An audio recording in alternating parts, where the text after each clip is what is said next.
Sergeant First Class Marcus Reed grabbed the woman by the arm and shoved her toward the door in front of 40 soldiers. "Get out of my training area," he barked, his voice dripping with contempt. "You don't belong here. Go back to pushing papers, sweetheart." The soldiers laughed. Nobody moved to stop him. Nobody said a word. And the woman he just humiliated. She looked at him calmly, said nothing, and walked away.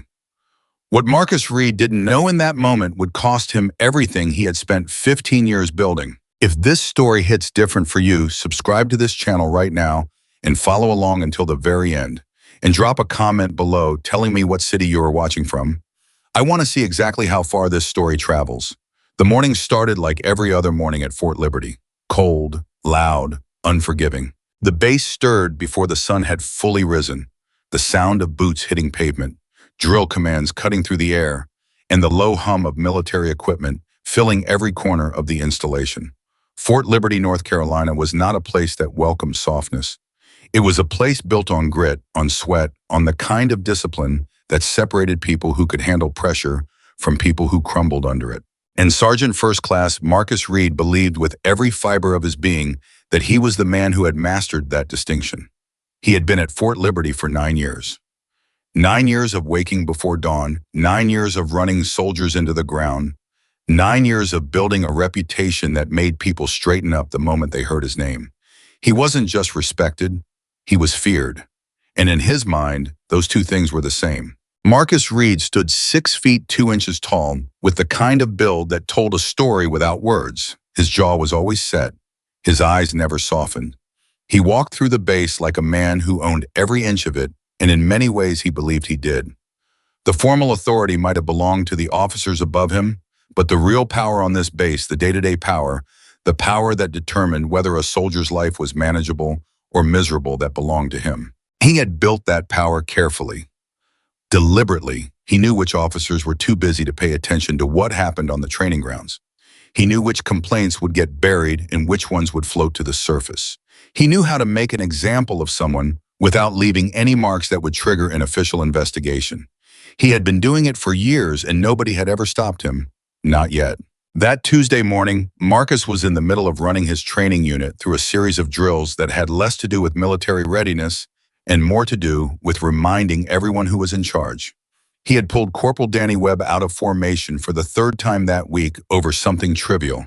The angle of Danny's cover, the way he held his rifle during inspection, and he was standing over the young man now, his voice carrying across the field, loud enough for every soldier present to hear. "You think this is acceptable, Webb?" Marcus circled the young soldier slowly, his voice low and sharp, the way a blade is more dangerous when it moves quietly.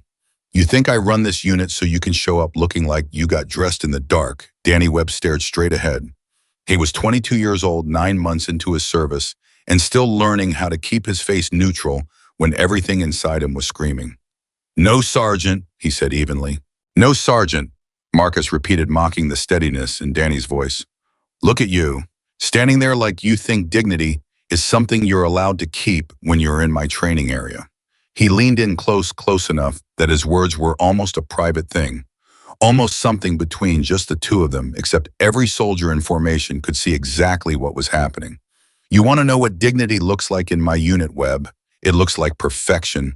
It looks like never giving me a reason to call you out. And right now you're giving me every reason." The soldiers in formation kept their eyes forward. Some of them had been in that spot. Some of them knew they would be again. Sergeant First Class Marcus Reed had a gift for finding the places where people were vulnerable and pressing on them. And everyone on that field had learned one way or another that it was safer to be invisible than to be noticed. That was when the gate opened. Marcus heard it first, the sound of the security checkpoint buzzing from the far end of the training area, which was unusual because nobody entered the restricted training grounds without his clearance. He turned, already irritated by the interruption, already preparing the kind of look that made people apologize before they'd even spoken. A woman walked through. She wore a simple field jacket over standard issue clothing. No visible rank insignia, no medals, no identification tags visible from a distance. She carried a small notebook and moved with the kind of quiet attention that suggested she was there to observe, not to participate. She looked around the training area with calm, focused eyes, the way someone looks at a place when they're trying to understand it rather than impress it. Marcus stared at her for a moment. Then he handed Danny Webb back to the formation and walked toward her. "Excuse me." His voice carried the authority of someone who had never been questioned in this space. "This is a restricted training area. Who authorized your entry?" The woman turned to look at him. She appeared to be in her early 40s. Her face was unremarkable to him, composed, patient, the kind of expression that revealed nothing. She held her notebook loosely at her side and met his gaze without flinching. "I'm Captain Carter," she said simply. "I'm here to observe operations." Marcus blinked. He looked her over again. No command rank displayed, no escort, no ceremony, no context that made her presence here feel official to him. And in Marcus Reed's world, anything that didn't immediately announce its authority was fair game. "Captain Carter," he repeated, and there was something in the way he said it that wasn't respect. It was the sound of a man deciding how much to give someone. "I'm not aware of any observations scheduled for this morning. Who do you report to?" "I report to Base Command," she said, and there was nothing combative in her voice. She was simply answering the question. Marcus felt something flicker in his chest. It might have been irritation. It might have been something closer to instinct, a small, distant warning that didn't quite reach the surface of his confidence. But he had spent too many years being the most powerful person in any room to take that warning seriously. "Well," he said, lowering his voice and stepping closer in the way he always did when he wanted to remind someone of the difference in their physical presence. "This is my training area. And in my training area, I don't care what you report to. You don't enter without my knowledge. You don't observe without my permission. And you sure don't walk in here like this is a place you're welcome without checking with me first." Behind him, the formation had gone completely still. 40 soldiers watching. None of them moved. Emily Carter looked at Marcus Reed for a long moment, not the way a person looks when they're deciding what to say. The way a person looks when they already know what they're not going to say. "I understand," she said quietly. "I'll come back at a better time." She turned and walked back toward the gate, and Marcus, satisfied, turned back to his unit. "Back to work," he called out. "All of you." The laughter came a few seconds later. Not loud, not open, but the kind that passes through a group in shared looks and small exhales. The kind that says, "Did you see that? She just walked away." Danny Webb stared at the gate long after it had closed behind the woman. Something about the way she had left didn't sit right with him. She hadn't looked humiliated. She hadn't looked defeated. She'd looked like a person who had just confirmed something she already suspected and decided to file it away for later. But Danny was 22 and new and afraid, and he had learned not to say the things he noticed out loud. So he went back to formation, and he kept his face neutral, and he tried not to think about what he'd just seen. That same afternoon, Emily Carter sat in a temporary office in the administrative building on the far side of the base. The room had been set up for her quietly without announcement 3 days before her arrival. Her formal orders had been processed through channels that didn't overlap with the daily operational reporting structure Marcus used deliberately because this kind of evaluation needed to be clean, uncontaminated by the kind of performance people put on when they know they're being watched. She opened her notebook. She had been writing in it all morning. The notes were detailed, specific. The kind of notes that came from years of watching organizations from the inside, learning how to tell the difference between what a unit looked like and what it actually was. She had learned that skill in places most people would never want to be, forward operating bases in environments where the gap between a commander who told the truth and a commander who covered things up was measured in lives. She had a gift for seeing through to the structure beneath the surface, and what she had seen that morning had confirmed what the preliminary reports had suggested. Fort Liberty had a problem. Not an obvious problem, not the kind of problem that showed up in official metrics or annual reviews. Fort Liberty's numbers were good. Training completion rates were solid. There had been no major incidents on record.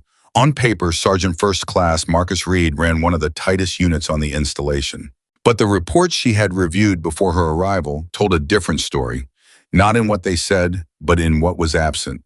Complaint forms filed and then withdrawn. Grievance processes started and then quietly abandoned.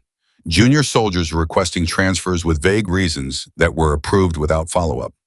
A pattern of silence that had the specific shape of people who had learned that speaking up changed nothing except how difficult their life became. Emily had seen that pattern before.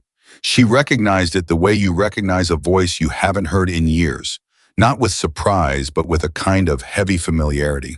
She picked up her pen and made another note. Sergeant First Class Reed, direct confrontation, territorial behavior with visiting personnel, performance of authority in front of subordinates, likely used to no consequences. She underlined the last part, used to no consequences. That was the part that told you the most about a person. Not what they did when someone was watching, but what they had been allowed to do in the spaces where nobody with authority was looking. She closed the notebook. Then she pulled out a manila folder and opened it to a page that had been prepared by her administrative staff. It was a list of soldiers who had processed transfers or complaint withdrawals in the last 3 years under Marcus Reed's unit. There were 11 names. 11 people who had tried to say something and then decided it wasn't worth it. Emily didn't rush. She never rushed this part. She had learned that understanding a problem completely before responding to it was the difference between solving it and only appearing to solve it. She would need to talk to some of those 11 people, and she would need to do it carefully. But first, she needed to keep observing. The next morning, she went back. Marcus saw her the moment she entered the training area.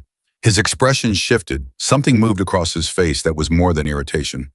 It was the look of a man who had expected a lesson to stick and was finding out it hadn't. He walked toward her with that same stride, that same energy of a person moving through space they consider owned. Captain Carter. He said her name this time, and the familiarity of it was almost more insulting than if he'd pretended not to know it. I thought we had an understanding. You expressed your preference, Emily said evenly. I'm here in an official observation capacity. I don't require your authorization to be on this installation. The silence that followed lasted less than 2 seconds, but in those 2 seconds, something happened in the formation behind Marcus. Several soldiers glanced at each other. Quickly. The way people look when something unexpected just happened in a place where the unexpected is dangerous. Marcus's jaw tightened. I want to see your orders. Of course, Emily said. She reached into the front pocket of her jacket and produced a single folded document. She extended it to him without ceremony. He took it, opened it, read it. She watched him read it. She watched the moment his eyes moved across the paragraph that described her authority on this installation, not as a visiting inspector, not as a temporary observer, but as incoming command personnel with full access to all operational areas. She watched his expression process the information. She watched something shift in the set of his shoulders. He handed it back. You understand, he said carefully, and the careful was new. Emily noticed the performance of measured respect from a man deciding whether this changed things. That I run tight operations here. Observation can be disruptive. I'll be unobtrusive, she said. He held her gaze for a moment longer than was comfortable. Then he turned back to his unit. Emily took a position near the perimeter of the training area and opened her notebook. She watched, and she wrote. What she was seeing wasn't just one man with too much power and not enough accountability. It was an entire culture shaped by years of that man's presence, years of watching what happened to people who pushed back. She watched junior soldiers monitor each other's expressions during instruction, silently coordinating how to respond in ways that wouldn't draw attention. She watched a female lance corporal named Torres physically brace herself every time Marcus raised his voice, not from weakness, but from long practice, the reflex of someone who had been caught off guard before and had decided it was safer to always be ready.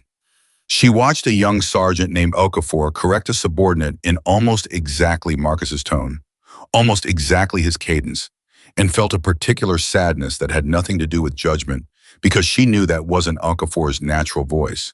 That was a voice he'd been trained to use by proximity. This was what happened when a single person's behavior became the water everyone swam in. You stopped seeing it as unusual. You started to replicate it because replication felt like safety. She wrote all of this down. She didn't look up when Marcus walked close to her position. At one point, the deliberate proximity of a man checking whether you're bothered by being watched. She didn't look up. She kept writing. During a break in the training, Danny Webb found himself standing near the water station about 30 feet from where the woman was sitting. He had been watching her the way he'd been watching her since yesterday with that same unsettled feeling he couldn't quite name. She hadn't looked at him specifically. She hadn't seemed to notice him more than anyone else. But something about her presence on this field, her persistence, the calm way she'd returned despite everything Marcus had done yesterday, the fact that she simply did not behave like someone who had been reminded of her place, was doing something to the air around Danny, making it feel like something was possible that hadn't felt possible before. He looked around. Marcus was occupied on the far end of the field. Two of his close associates in the unit, Specialist Harding and Corporal Jenks, were talking to each other near the equipment shed. Danny took 3 steps toward the woman. She looked up immediately as though she'd been aware of him the entire time. "Can I help you, Corporal?" she said. Her voice was quiet, not the quietness of someone being careful, the quietness of someone who simply didn't need volume to be heard. Danny opened his mouth, closed it. He hadn't actually planned what he was going to say. He had just moved without planning, which was the most dangerous thing you could do in this unit. He lowered his voice instinctively. "I wanted to say, what happened yesterday? That wasn't how it should be." Emily looked at him steadily. "What's your name?" she said. "Webb, ma'am, Corporal Danny Webb." She wrote it down, not in a way that felt like a threat. Just she wrote it down. "How long have you been in this unit, Corporal Webb?" 9 months, ma'am." "Have you filed any reports or complaints during those 9 months?" Danny's face tightened for just a moment. "No, ma'am." "Why not?" The question sat in the air between them. Danny looked down, then back up, then at the field behind him where Marcus was still occupied. "Because," he said quietly, "the last guy who did was doing firewatch for 60 days straight until he requested a transfer." Emily wrote that down too. She looked up at Danny. "Thank you, Corporal Webb," she said. "I appreciate you coming over." Danny nodded, started to turn away. "Webb," he stopped. "This is going to get better," she said simply. "I want you to know that." Danny looked at her for a moment longer than he meant to. Then he went back to the water station. I didn't say anything to anyone else. But for the first time in 9 months, the knot in his chest felt like it might be something other than permanent. Back in her office that evening, Emily reviewed everything she'd compiled over 2 days. The pattern was clearer now than it had been from the reports alone. Seeing it in person, watching the way it moved through bodies and silences, and the carefully controlled expressions of soldiers who had learned to survive by making themselves small, gave it a weight that files and paperwork couldn't. She called her administrative officer, Major Collins, and asked for a complete list of all training records, disciplinary actions, and personnel movement within Marcus Reed's unit over the past 3 years. "That's a significant amount of documentation," Collins said carefully. "I know," Emily said. "I need it by tomorrow morning." There was a brief pause. "Of course, ma'am." She hung up. Then she sat back in her chair and looked at the ceiling for a long moment. She had done this before. She had walked into difficult situations before. She had encountered resistance before and contempt before, and the particular variety of dismissal that came from people who looked at her and saw only what they expected to see. Not the years of deployment, not the 2 combat tours, not the leadership evaluations that had consistently placed her in the top percentile of officers at her level. She had learned to let people see what they expected to see, not because she was afraid of being underestimated, but because underestimation, when it came from someone with something to hide, was almost always the thing that made them careless. Marcus Reed had been careless yesterday. He had done what he always did, performed his authority in front of an audience, assumed the audience would validate him, and expected the person on the receiving end to shrink. He had not expected her to come back. He had not expected her to take notes. He had not expected the young corporal who'd been too afraid to speak for 9 months to cross the field during a break. Emily picked up her pen. She opened to a fresh page in her notebook. At the top, she wrote 2 words, "Day 3," and then she began writing down exactly what she planned to do next. In the barracks that night, Danny Webb lay on his bunk, staring at the ceiling. His bunkmate, a quiet soldier named Petrov, was already asleep. The room was dark except for the pale light coming through the narrow window near the door. Danny was thinking about the woman's face when she'd said, "This is going to get better." I was thinking about how she'd looked when she said it. Not hopeful, not trying to make him feel better, just certain. The way someone says something when they're telling you a fact. He was also thinking about what Harding had said at dinner. Harding had been at Fort Liberty longer than anyone in the unit except Marcus himself, and Harding had a way of presenting opinions as though they were intelligence gathered through years of careful observation. He had leaned across the table with that confidential manner of his and said, "You know what she is? She's one of those inspection types. She'll poke around, write up a report that nobody reads and be gone in 2 weeks. I've seen it 100 times. Marcus knows it too. That's why he's not even stressed. The other soldiers at the table had nodded. It made sense. It was comfortable. It was the story that kept everything the same. But Danny kept thinking about her eyes. Inspection types were nervous. Inspection types looked over their shoulders. Inspection types smiled too much when Marcus was watching them and took notes a little too carefully when he wasn't. This woman had done none of that. She had sat in his training area in his space with his eyes on her, and she had been completely still. Not the stillness of someone trying to make themselves invisible. The stillness of someone who had nothing to hide. Danny closed his eyes. He tried to sleep, but the certainty in her voice kept following him. This is going to get better. The question that kept him awake wasn't whether she meant it. The question was whether she had the power to make it true. By Thursday morning, the answer to that question was 1 day away. But nobody on that base knew it yet. Not Harding, not Petrov, not the soldiers who had learned to survive by staying invisible. Not even Danny Webb, who had come closest to seeing it. And most certainly not Sergeant First Class Marcus Reed, who went to sleep that night the way he always did, satisfied, confident, and completely unprepared for what the next sunrise was about to bring. The base settled into darkness. The lights in the administrative building went out one by one. In her temporary office, the last light to go dark was the one in Emily Carter's room.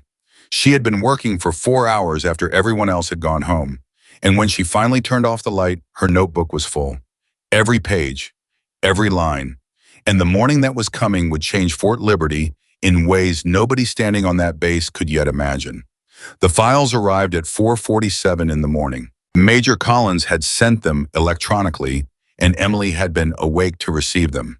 She hadn't slept more than 3 hours. Not because she was anxious. Anxiety was something she had trained out of herself over 2 decades of service, but because the work required it. The kind of work she was doing didn't wait for daylight. She opened the first folder. 3 years of documentation. Training records, disciplinary actions, personnel transfers, complaint logs, performance evaluations. The kind of paper trail that every military unit generated automatically whether or not anyone was paying attention to what it said.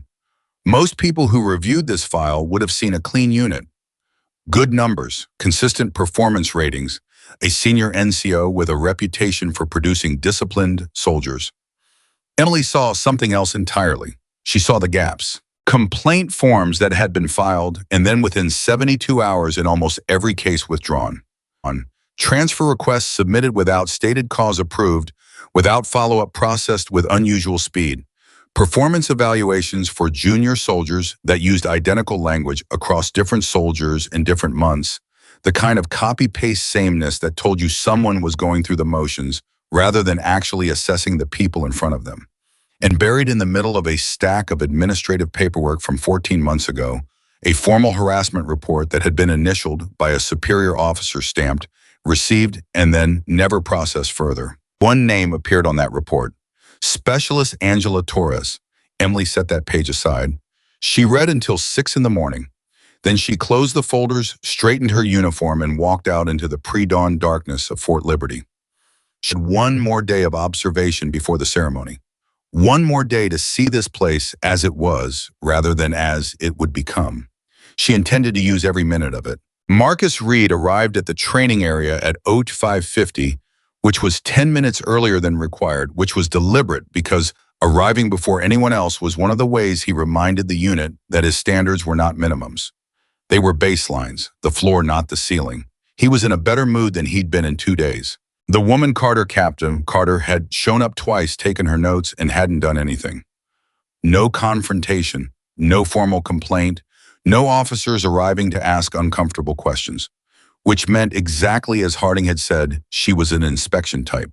She was ticking boxes.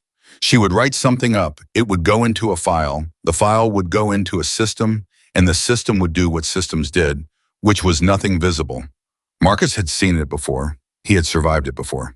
He stretched, watching the eastern edge of the base where the sky was just beginning to change color, and felt the particular satisfaction of a man who believes he has weathered something. He did not feel it for long, because at 06:03, the gate to the training area opened, and Emily Carter walked through it for the third consecutive morning. And this time she wasn't alone. Behind her walked two people Marcus didn't recognize, both in uniform, both carrying tablets, both moving with the practiced efficiency of people who had done this kind of thing before. They weren't introduced.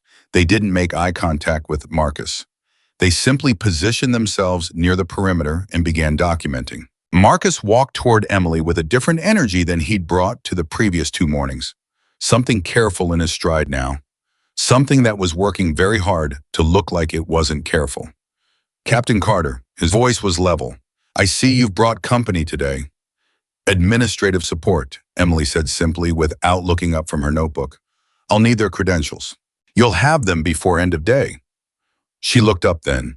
"I need your unit ready for standard evaluation exercises in 15 minutes. Full rotation." Marcus blinked. This wasn't scheduled. "Correct," she said. "Unscheduled evaluations are within the scope of my observation authority. I've reviewed your training records from the past 36 months. I want to see the unit perform." There was a pause. In that pause, Marcus made a decision. He could push back demand to see paperwork stall for time, by himself space to think. But the two people behind her were already documenting, and creating a scene in front of documentation was exactly the kind of thing that ended up in a file. A real file, not the kind that went nowhere. 15 minutes, he said. He turned and called the unit to assembly, and Emily Carter watched him go, her pen moving steadily across the page. What followed in the next 3 hours was something Danny Webb would describe months later as the strangest morning of his military service. Strange not because anything dramatic happened, but because of how different everything felt with someone watching who actually seemed to know what they were looking at. Marcus ran the unit hard, harder than usual actually, which was its own kind of message.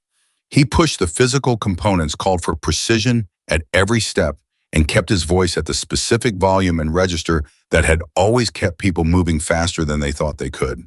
He was performing. Everyone could see it. Even Marcus, somewhere beneath the performance, probably knew it. But the unit performed back. They had been trained to perform. That was in its way the one honest thing about Marcus Reed's training program. Whatever his methods, whatever the cost, the soldiers in his unit could move, could execute, could demonstrate competence under pressure. They had been conditioned to produce results when it mattered, and they did. But Emily wasn't only watching the drills. She was watching the spaces between the drills. The moments when Marcus's attention was on one group and another group was briefly unobserved. The way certain soldiers physically relaxed during those windows, shoulders dropping fractions of inches, jaws unclenching. The way they tightened again the moment they heard his voice redirecting toward them. She was watching Specialist Torres, who executed every exercise correctly and completely, and never once looked like a person doing something she believed in. She was watching Danny Webb, who moved precisely and quietly and kept his eyes forward, and occasionally, when Marcus wasn't looking, cast a brief glance in her direction. She was watching Sergeant Okafor, who had been quietly documenting something on his own tablet during a break, and who, when he noticed one of her administrative staff moving nearby, closed the document with a speed that was almost casual but not quite. She made a note about Okafor, not a threatening note, a curious one. Adoch 9015. Marcus called a break and the soldiers dispersed to water and equipment. Emily used that window to move through the formation area, speaking quietly with several soldiers individually. Brief exchanges, not interrogations. She was too experienced for interrogations. Simple observations. She would stop near someone, watch what they were doing, and say something low and direct, and then listen. She spoke to a young private named Garrett first. He was 18, 7 months in, and when she asked him what he found most challenging about his current training environment, he said, without any particular inflection, "Knowing what the rules are." Emily looked at him. "What do you mean by that?"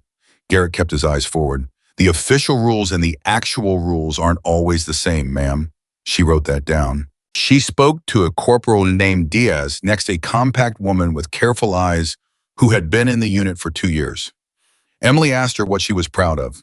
Diaz thought about it for a moment, genuinely thought, which was rarer than it should have been, and said, "I'm proud of my soldiers, the ones who made it through." "Made it through what?" Emily said. Diaz looked at her steadily. "Training," she said, and said nothing else. Emily wrote that down too. She was working her way toward Torres when Marcus reappeared at her side. He had a quality when he wanted to reclaim space of simply materializing in it, arriving close without announcing his approach, using proximity as a form of ownership. "I'd appreciate if you didn't disrupt my soldiers during recovery periods," he said. "I'm not disrupting anyone," Emily said. "I'm observing." Talking to individual soldiers during rest breaks creates division. It signals to them that something is wrong and that they should be looking for something wrong. He paused, which is disruptive. Emily turned to look at him directly. She did this, rarely held full eye contact in a way that was neither aggressive nor yielding, just completely clear. "Sergeant Reed, I've reviewed your unit's complaint withdrawal rate from the past 3 years." The air between them changed. Marcus's expression didn't shift. He had too much practice for that. But something behind his eyes recalibrated, processed, made a decision. "Complaint withdrawals happen for all kinds of reasons," he said. "Soldiers misunderstand the system. They file things and then realize the situation resolved itself." 11 separate withdrawals in 3 years, Emily said, all within 72 hours of filing, all from soldiers who subsequently requested transfers. "That's well within normal range for a unit this size." "It's actually not," she said simply, and went back to her notebook. Marcus stood there for 2 more seconds.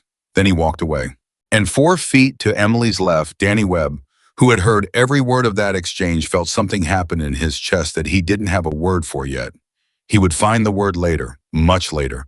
But it started then, in that moment of watching someone speak truth about a thing that everyone knew was real and almost no one had ever said out loud. The word was relief, not safety yet, not resolution, just a specific, fragile relief of knowing you hadn't been wrong all along. He went back to his position and kept his face neutral. But the knot in his chest was a different shape than it had been. At 1100, Emily called an end to the observation session and returned to her office. The 2 administrative staff went with her. Marcus watched them leave and then stood alone in the middle of his training area for a moment longer than he needed to. Harding materialized at his elbow with the timing of a man who had been waiting. "How'd it go?" Harding said low. "Fine," Marcus said. "She push anything." She asked about complaint withdrawals. Harding was quiet for a moment. "That's not great." "It's manageable," Marcus said, but his voice was doing something different than it had yesterday. There was still certainty in it, but the certainty had a new texture now. Not the natural confidence of a man who had never been challenged, but the constructed confidence of a man who was deciding to be certain in spite of evidence. Harding seemed to notice. "You want me to talk to a few of the guys, make sure nobody's saying anything and they shouldn't." Marcus looked at him. Something moved across his face. "I'm not worried about my soldiers." "Of course not," Harding said quickly. I said I'm not worried." His voice was final. Harding stepped back slightly. "Yeah, okay, sure." Marcus walked toward the equipment shed without another word. He believed he wasn't worried. He was working very hard at believing that. Back in her office, Emily set down her notebook and opened her laptop. She had a call scheduled with a general officer contact at 2 in the afternoon. Someone who had initially flagged this installation for review. Someone who understood the full scope of what she was there to do. She would update them on what she'd found. But before that call, she had one more thing to do. She opened the folder she had set aside in the early morning hours. The harassment report from 14 months ago. Specialist Angela Torres. Emily had watched Torres all morning, had noted the precise, controlled ways she moved through every exercise, had noted the way she positioned herself in formation, never at the edges, always exactly where she was supposed to be, the physical precision of someone who had decided that being precisely correct was the best available protection. She picked up her phone and called her administrative officer. "Collins," she said when he answered, "I need you to locate Specialist Angela Torres and ask her if she'd be willing to speak with me privately. This afternoon, if possible, in my office." A brief pause. "Yes, ma'am. Should I tell her what it's regarding?" Emily thought about it. "Tell her," she said carefully, "that I read her report, the one from 14 months ago, and that I'd like her to know it wasn't ignored." She heard Collins exhale slightly. Not dramatically, just the small exhalation of someone who understood the weight of what was just said. "Yes, ma'am," he said. "I'll reach out to her now." Emily hung up. She looked at the folder for a moment longer. Then she closed it and set it to the side of her desk in the specific way she always organized the things that needed protecting. Angela Torres knocked on the office door at 1:45, 15 minutes before the general officer call. Emily opened the door herself. Torres was 24 years old and stood with the posture of someone who had been trained to take up exactly the space required and no more.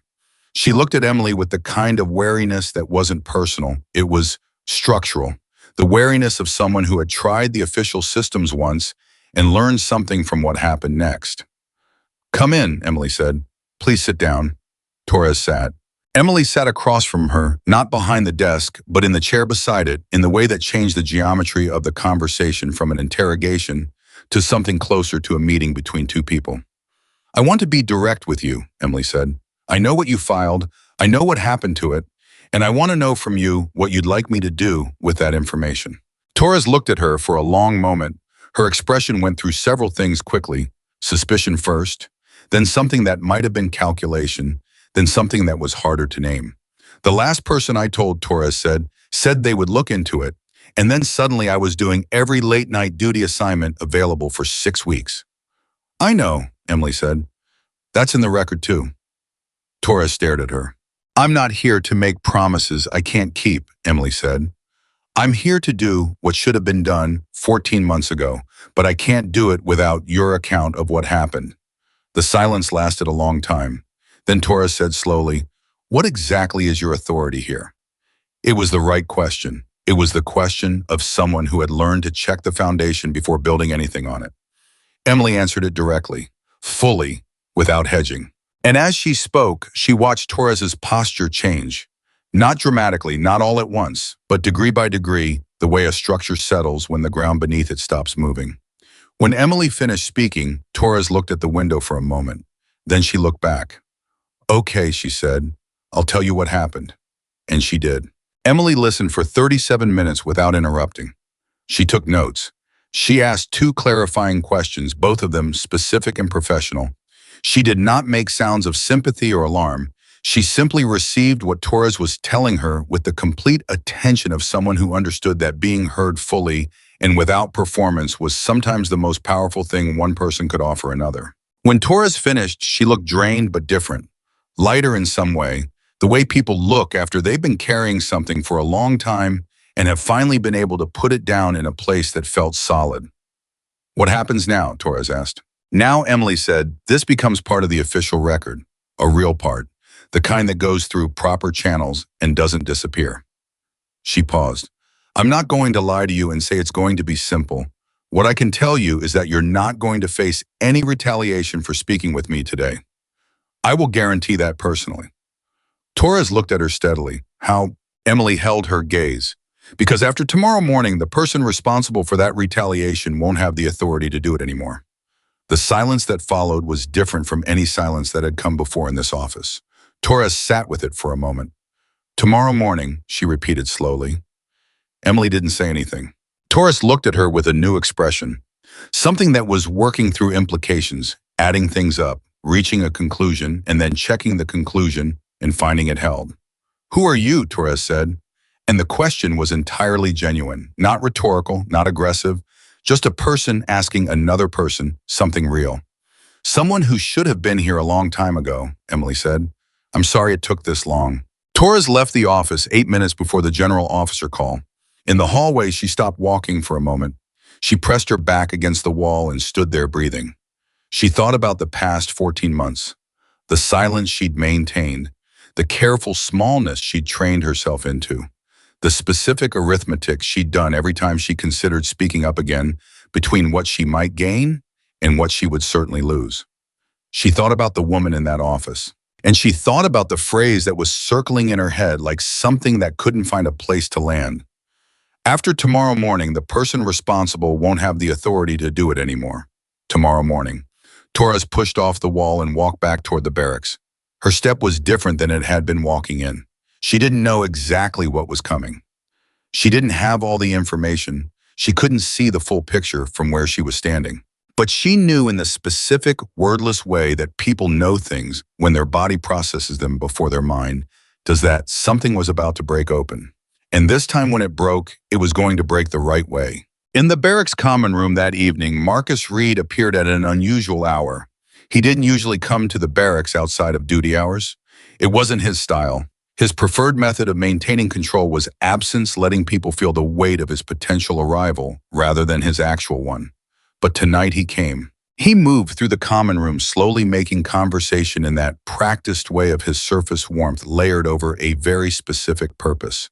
He talked to Harding, to a few of the older soldiers in the unit, to Corporal Jenks. He was calibrating, taking temperature, checking whether anything in the environment had shifted in ways he needed to manage. Most of the soldiers performed normalcy for him.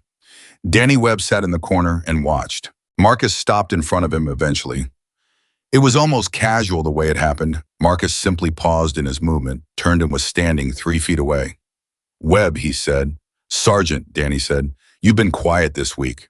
"Training focus, Sergeant." Marcus looked at him for a moment that lasted exactly long enough to be uncomfortable. "You talked to the inspector today." Danny kept his expression completely flat. "I talked to a lot of people today, Sergeant. It was a full training day."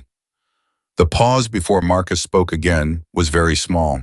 "That's not what I asked." Danny looked at him directly. "I followed all protocols during the observation period, Sergeant." Another pause. Marcus's face showed nothing. His face never showed anything. That was the thing about him. He had the total emotional control of a man who had been performing authority for so long that the performance and the person had become indistinguishable. "Good," Marcus said finally. "Keep it that way." He walked away. Danny released a breath slowly through his nose. His hands, which he'd kept visible and still on the table in front of him, were not completely steady. But he hadn't looked away. That was new. Across the common room, he noticed Okafor watching him. When their eyes met, Okafor looked down quickly, then after a moment looked back up and gave Danny a barely perceptible nod. Danny returns it. Neither of them spoke, but something had just passed between them, a recognition of shared position, shared knowledge, shared something that didn't have a word yet, but would. Late that night, Marcus Reed sat in his private quarters and thought, "I was not a man who doubted himself. Doubt was a luxury that environments like this one trained out of you early, because doubt was the thing that hesitated, and hesitation was the thing that got you or the people around you hurt." He had made a practice of certainty, had built an entire career on it, but tonight, for the first time in a very long time, he was running a different kind of calculation. He thought about the complaint withdrawals. "I thought about the way Carter had said 11 separate withdrawals in 3 years without inflection. The way you state a number when you're not making an argument, but have already won one." He thought about the 2 administrative staff with tablets. "I thought about Specialist Torres, who had been called to the administrative building that afternoon. He knew because someone in the unit had seen her walking in that direction, and because information moved through this base the way it always did in closed systems, faster than the people generating it would prefer. I thought about the document, the official observation orders Carter had shown him. He had read it once quickly with the reading speed of a man who was managing his own face while he processed information. He had caught the key language: incoming command personnel, full access to all operational areas, but he had filed it under the category of bureaucratic boilerplate that always sounded more significant than it was. Now, in the quiet of his own quarters, he pulled the category back out and looked at it again. Incoming command personnel, full access. He sat with those 2 phrases for a while. Incoming command, not inspection, not review, not temporary oversight.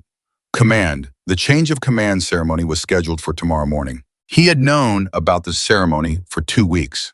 Of course he had. The entire base had. But the incoming commander had not been introduced, had not made any pre-ceremony appearances, had not been announced to the NCO Corps or the officer ranks in the traditional manner, which was unusual, which he had thought was simply a matter of administrative scheduling and hadn't given another thought to. Until now. He sat very still in his quarters for a long time. The thing about Marcus Reed, the thing that was both his greatest strength and the precise mechanism of his undoing, was that he had built his entire worldview on a single deeply held conviction that he could read a room, that he could look at any person, any situation, any environment, and know exactly what it was and exactly what it required of him. That conviction had served him well for 15 years. It had never, not once, completely failed him. Until a woman walked through his training area gate wearing a simple field jacket and carrying a notebook. And he had looked at her, and he had seen exactly what he expected to see. The alarm that started in his chest at 11:23 that night was not the sharp alarm of a man who suddenly knew something terrible. It was the slow creeping alarm of a man who was beginning to suspect he had made a very large assumption, and that the assumption was wrong, and that the consequences of that assumption were scheduled to materialize at 0900 the following morning. He told himself he was overthinking it. He told himself Carter was an inspector. He told himself that the ceremony tomorrow was routine, that the incoming commander would be someone from the standard officer pipeline, and that he would shake hands and get back to work. He told himself all of these things, and he almost believed them. Almost. Because underneath the constructed certainty in the part of Marcus Reed that had survived 15 years precisely because it never fully turned off, something very quiet was telling him the truth. He just wasn't ready to hear it yet. He turned off the light. He lay in the dark, and Fort Liberty settled into its final night of being the place it had been. Because in 17 hours, the woman nobody had looked at twice would stand on a stage in front of everyone who had dismissed her and every assumption this base had ever made about authority, about appearance, about who deserved respect, and who could be ordered away. Every single one of those assumptions was going to end. But the soldiers sleeping in those barracks didn't know that yet. And Marcus Reed, lying in the dark with a quiet alarm he refused to fully acknowledge, didn't know it yet either. The night passed. Dawn was coming, and with it everything. Dawn broke over Fort Liberty at 0542. Marcus Reed was already awake. He had been awake since 4. Not because the alarm had gone off early, he had turned it off at 3:58 and simply lain there in the dark, doing the thing he had told himself he wasn't doing, which was thinking, really thinking.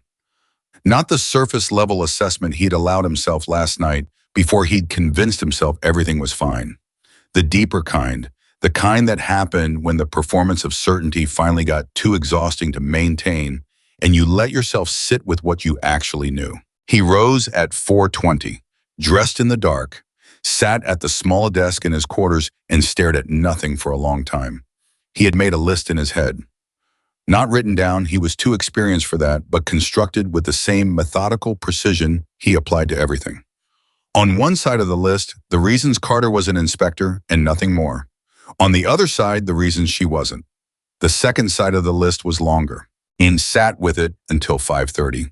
Then he stood up, straightened his uniform, and told himself what he had been telling himself for 15 years, when things felt uncertain, that he had handled worse, that he was prepared, that whatever was coming, he would manage it the way he had always managed things, from a position of strength, with the kind of controlled confidence that made other people doubt their own perceptions. He walked out into the pre-dawn cold of Fort Liberty and headed toward the main assembly building. The change of command ceremony was scheduled for 0900. He had 3 hours and 20 minutes. He intended to use them to restore his composure and present himself exactly as he always did, as the most certain person in any room. What he didn't know was that at the exact moment he was walking across the base grounds, Emily Carter was in her office signing the final transfer of command documentation. She had been there since 0400. The paperwork was standard illegal formality that made official what had already been decided weeks ago by people in offices. Marcus Reed had never entered. She signed each page steadily without ceremony, the way she did most things that mattered. Not because they didn't deserve gravity, but because gravity in her experience was most useful when it was internal rather than performed. Major Collins was with her. He had been up since 3:30 managing the logistics of the morning. He was good at logistics. He was also very good at reading rooms, and what he was reading in this one was the particular quality of calm that he had only encountered in a handful of commanders over his career. The calm that wasn't about absence of awareness, but about complete integration of it. Knowing exactly what was coming and having already made peace with the weight of it. He watched her sign the last page. "Ma'am," he said, "how do you want to handle the uniform today?" Emily set down the pen. The formal one, full decorations. Collins nodded slowly. They both understood what that meant.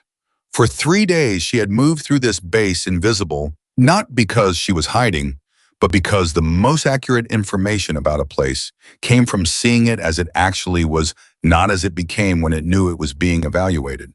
The field jacket and the notebook and the quiet observation had been functional, deliberate. Today was different. Today was the day the field jacket came off. At 06:15, Danny Webb was in the mess hall when Okafor sat down across from him. This was unusual. Okafor didn't seek out informal conversation during mealtimes. He was a careful man, Okafor careful in the specific way of someone who understood social dynamics as a matter of professional survival and had learned to move through them with minimal footprint. But this morning he put his tray down across from Danny and sat without asking. Danny looked at him. "You heard anything?" Okafor said without preamble, his voice low enough that the two soldiers 2 tables away couldn't catch it. "About what?" Danny said. Okafor picked up his fork, set it back down. He had the manner of a man deciding how much to say. "About the ceremony this morning, the incoming commander." Danny shook his head slowly. "Just that it's happening at 9. "Nobody's been announced," Okafor said. 2 weeks out, no announcement. That's not standard." "I know." They sat with that for a moment. Then Okafor said very quietly, "Torres came back from the administrative building yesterday looking like someone had lifted a weight off her." Danny set down his coffee cup. He looked at Okafor directly. "You noticed that too?" "I noticed things," Okafor said. "It wasn't bragging. It was simply a statement of professional fact." "What do you think it means?" Danny said. Okafor was quiet for a moment. He looked at the surface of the table. Then he said something that was more direct than anything Danny had heard from him in 9 months of shared service. "I think we're about to find out that we've been in a different situation than we thought. And I think some people in this unit are going to have a very hard morning." He picked up his fork again and started eating with the focused efficiency of a man who was putting the conversation away and returning to the business of preparing himself. Danny thought about that all the way through breakfast. By 0700, the energy on the base had shifted. It was a subtle thing, the kind of shift that only people who knew a place well could feel. Fort Liberty always had a specific texture before ceremonies, a particular combination of controlled movement and suppressed anticipation. Soldiers moving with extra precision, uniforms pressed to a higher standard, the institutional machinery of the military operating at its most formal register. But this morning had something underneath that, something additional that wasn't quite anxiety and wasn't quite excitement, and sat somewhere between the two, like a held breath. But Harding felt it. He was in the barracks common room at 7:15, dressed and ready, 45 minutes early, which was unusual for him. He kept looking at his phone. He had been trying to find out through informal channels the network of small information that moved through any military base outside of official structures, whether anyone had any information about the incoming commander. He had gotten nothing useful, a name that hadn't been shared publicly, an assignment history that nobody in his immediate circle had been able to access. He found Marcus at 0730, near the equipment staging area where Marcus was moving with the specific, purposeful energy of a man who had decided to stop thinking and start doing. "Still nothing on the commander," Harding said. Marcus adjusted his cover. "It doesn't matter." "Reed?" "I said it doesn't matter." His voice was firm, controlled. The performance was back in place. Whatever had happened in the quiet of his quarters the night before had been packed away and sealed. "We attend the ceremony. We present correctly. We do our jobs, that's all." Harding looked at him for a moment. "You seem very sure." "I'm always sure," Marcus said, and walked toward the main assembly building. Harding watched him go and felt the held breath quality of the morning press down on him harder than before. The assembly hall at Fort Liberty could hold 400 soldiers in formal formation. By 0840, it was at capacity. The institutional gravity of a change of command ceremony had done what it always did, pulled people into formal alignment, quiet conversations, dropping to near silence as the room filled dress uniforms, creating that particular visual uniformity that made 200 individuals into a single coherent body. Marcus Reed took his designated position in the front left quadrant of the formation, the position that corresponded to his seniority in his unit. He stood correctly, chin level, shoulders back, the posture of a man who had stood in this configuration hundreds of times and found it natural. He looked straight ahead. Beside him, Harding was also looking straight ahead. But Harding's stillness had a different quality to it. Harding was still in the way that people are still when they are working very hard not to move. At 0855, the installation's outgoing senior officer took the podium for the pre-ceremony administrative remarks. Standard language. Transfer of authority documentation confirmed. Chain of command notification completed through appropriate channels. The kind of procedural narration that every soldier in the room had heard before and that washed over the formation as routine. Then the officer said something that wasn't routine. Before we begin, I want to note for the formation that the incoming commanding officer requested a modified introduction format for today's ceremony. The name and background of the incoming commander will be formally read as part of the official transfer rather than in advance. A murmur moved through the room, small, controlled quickly, but real. Danny Webb, standing 4 rows back from Marcus, felt it pass through the formation like a current. He kept his face forward, but his pulse had picked up in a way that was hard to manage. Beside him, a soldier named Garrett, the young private who had told Emily that the official rules and the actual rules weren't always the same, exhaled slowly, deliberately, the breath of someone who was trying to keep themselves steady. At 08:58, the side door to the assembly hall opened, and Major Collins walked through it, followed by 2 officers Emily had worked with before, and then a pause. 3 seconds. The kind of theatrical pause that wasn't performed, just real, just the space between one state of things and another. And then Emily Carter walked through the door. She was wearing her formal service uniform. The field jacket was gone. The notebook was gone. The quiet observer was gone. What walked into that room was the full, unambiguous truth of who she was, and the truth was dressed in 20 years of documented service. The medals on her chest were not decorative. Each one told a story that anyone who knew how to read a military uniform could decode in seconds. 2 service crosses, a combat infantry badge, the distinction that separated soldiers who had been in direct ground combat from those who had supported from a distance.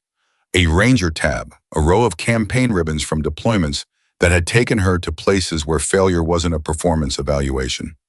It was a casualty report. She walked with the posture of someone who had stood in rooms like this one many times, but also with something else, the specific composure of a person who understood exactly what this moment meant. Not for herself, for the soldiers in that room who had been waiting without knowing they were waiting for something to change. The formation's eyes moved to her. 400 soldiers trained to look forward, looking at her. The procedural murmur that had run through the room 2 minutes earlier was nothing compared to what moved through it now. Because this was not abstract. This was concrete. This was visible. This was the woman that half this formation had seen on the training field. For 3 days, the woman Reed had dismissed in front of his unit, the woman he had grabbed by the arm and pointed toward the door, walking into the room wearing decorations that most of the senior officers present had never earned. In the front left quadrant of the formation, Marcus Reed's face did not change. This was the single most impressive thing he did all morning. He kept his face completely neutral as she walked to the front of the room. His jaw did not drop. His eyes did not widen. His posture did not shift. But his hands held at his sides in proper formal position, curled into fists, and uncurled, and curled again. Danny Webb was watching Marcus's hands. He saw it happen. And he felt something in his own chest, not satisfaction exactly. Something more complicated, something that had gratitude in it and grief in it, in the particular texture of a person watching a very long-held truth finally surface. The outgoing officer stepped back to the podium. It is my privilege to formally introduce the incoming commanding officer of Fort Liberty, North Carolina. Decorated combat commander with 22 years of active service, 2 combat deployments, and a command history that includes leadership positions across 3 operational theaters. Recipient of the Combat Infantry Badge, 2 Service Cross distinctions in the Legion of Merit. Ladies and gentlemen, Colonel Emily Carter. The room absorbed that for exactly 1 second. Then it responded the way it was supposed to respond, with formal acknowledgement, sharp and unified, but beneath the formality, beneath the institutional precision of 400 soldiers responding in trained synchrony. Something electric ran through the room. The kind of electricity that runs through a group when collective understanding arrives simultaneously. When everyone in a space realizes at the same moment that the story they thought they were in was actually a different story entirely. Colonel, not Captain, Colonel Emily Carter. Harding, standing beside Marcus, made a sound that was barely audible. Not a word, just a small involuntary exhale, the sound of a person absorbing something too large for their current capacity. Marcus made no sound at all. He stood completely still, and Emily Carter walked to the podium. She stood there for a moment without speaking, looking at the formation. not performing the pause. Just taking it in, the room she was about to be responsible for, the people who would be under her command, the institution she was inheriting with all its systems and its history and its accumulated damage that she had spent 3 days beginning to understand. Then she spoke. Her voice was clear and even and completely without performance. 3 days ago, I walked onto the training grounds of this installation without announcement. I want to tell you why. The room was completely silent. Because the most important information about any organization, any unit, any command, any structure doesn't live in its official reports. It lives in the spaces between things. In what people say when they don't think anyone important is listening. In how they carry themselves when the pressure is on. In what they're afraid to say and why. She paused. I came here because I needed to see this base as it actually is, not as it performs, and in 3 days I saw a great deal. In the front left quadrant, Marcus Reed stood without moving, but his jaw had shifted, a small, barely perceptible tightening, the specific tension of a person who has realized that the thing they cannot control is already in motion. I saw extraordinary soldiers, Emily continued. I saw people who had learned to adapt to difficult conditions with discipline and professionalism, not because the conditions were right, but in spite of the fact that they weren't. I saw courage that was going unrecognized. I saw integrity that was surviving in an environment that did not reward it. She let that land. I also saw something else. I saw a culture that had allowed fear to stand in for respect. And I want to be very clear about the difference between those two things, because the difference matters. She looked out at the formation. Her eyes moved across it steadily, not searching, not accusatory, just present. The look of a person who was making sure that every person in that room understood they were included in what she was about to say. Fear produces compliance, she said. Respect produces commitment. Fear makes people perform correctly when someone is watching.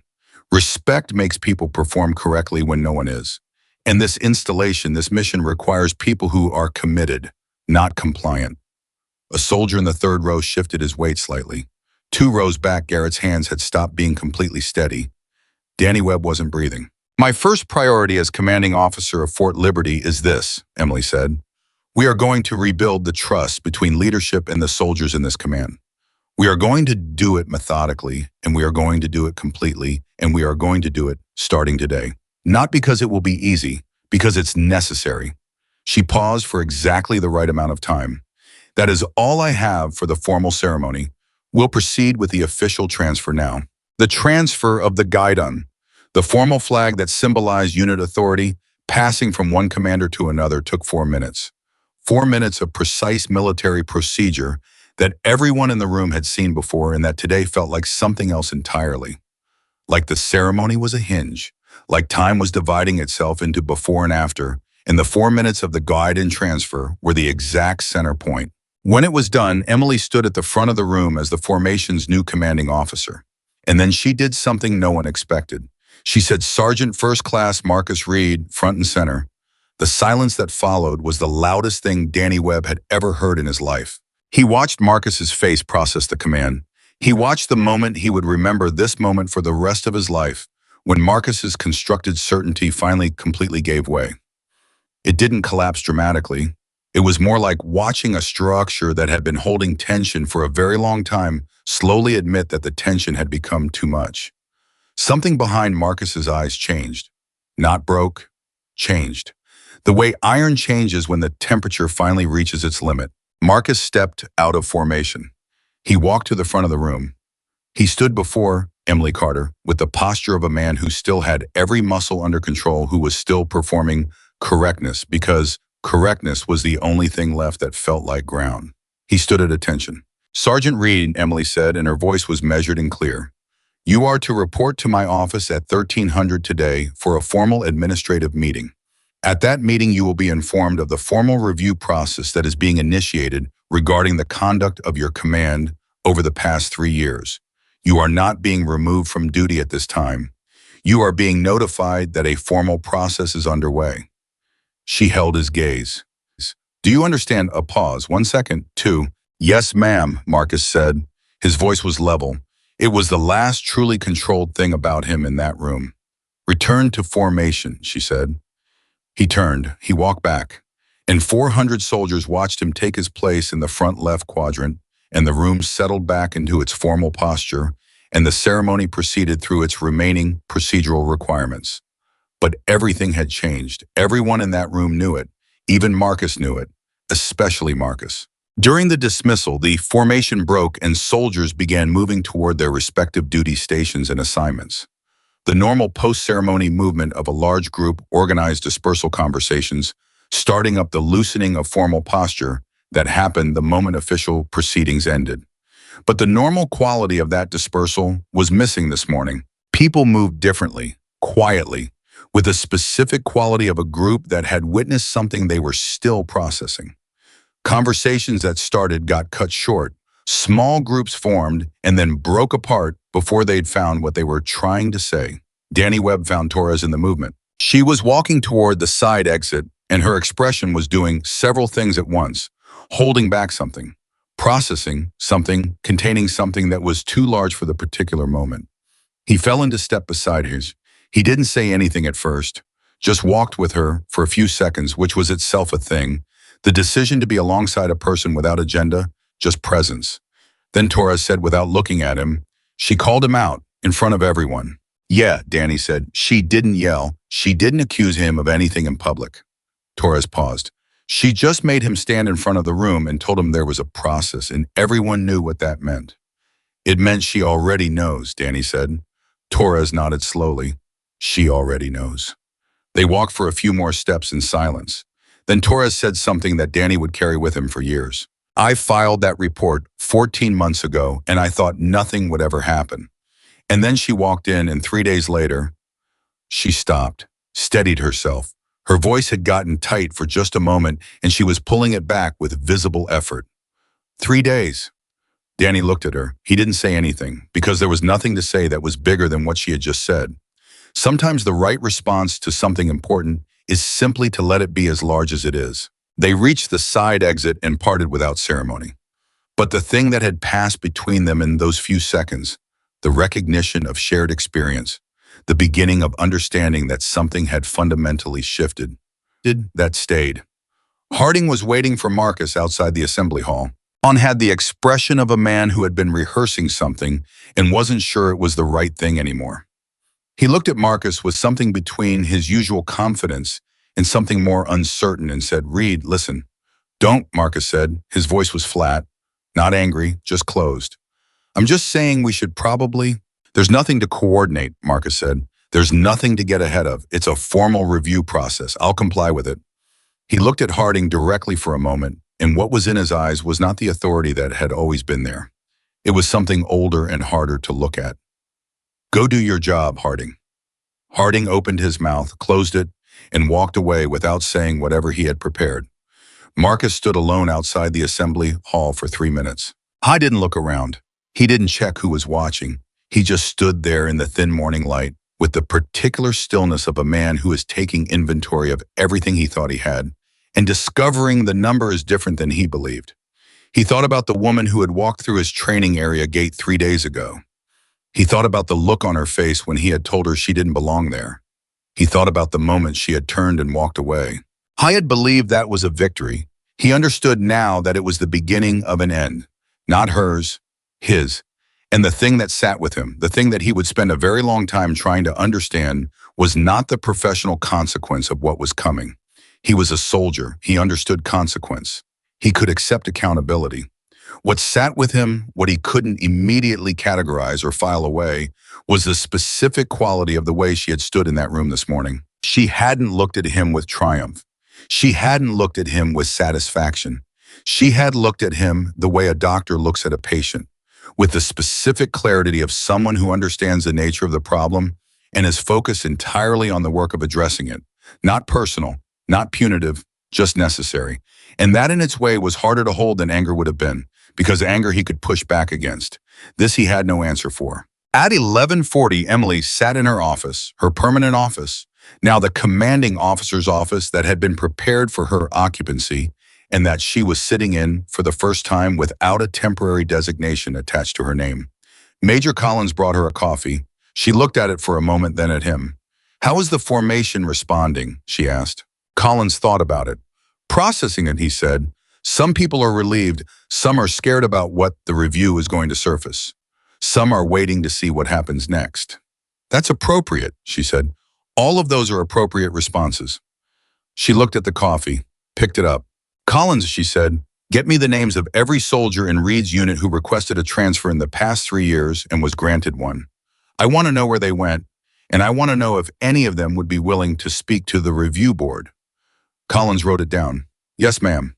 "And get me Torres," she said, officially this time, in her capacity as the first formal complainant on record. "Understood." He moved toward the door. "Collins." He stopped. "Good work this morning," she said. "All of it." He nodded once, clearly, and left. Emily looked at the window. Outside, Fort Liberty was moving through its mid-morning rhythms. Soldiers at their duties, vehicles in their patterns, the mechanical life of a military installation, continuing exactly as it always did, regardless of what had just happened inside the assembly hall. But it was different. She could feel it even through the window. The way a place feels different when the thing that has been holding it in a particular shape is finally removed. Not relaxed yet, it would be a long time before this place was relaxed, before the patterns and reflexes of 3 years of fear-based command could be replaced by something healthier. That work was months away at minimum, but the shape had changed. The thing that had been holding it was now sitting outside the assembly hall, alone, understanding for the first time in 15 years what it felt like to not be the most powerful person in a space. Emily turned back to her desk. She picked up her pen.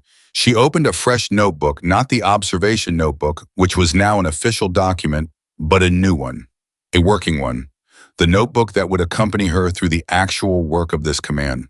She wrote a date at the top of the first page. Then beneath it, she wrote day 1 and began. The meeting was scheduled for 1300. Marcus Reed arrived at 11:58, not because he was early, because he had been standing outside the administrative building since 11:45, doing something he hadn't done in 15 years of military service, which was trying to decide how to walk through a door. Ani had managed every difficult moment of his career by controlling the room before it could control him. You arrived first, you set the terms, you positioned yourself physically and psychologically before anyone else had the chance to establish the environment on their own terms. That was how you maintained authority.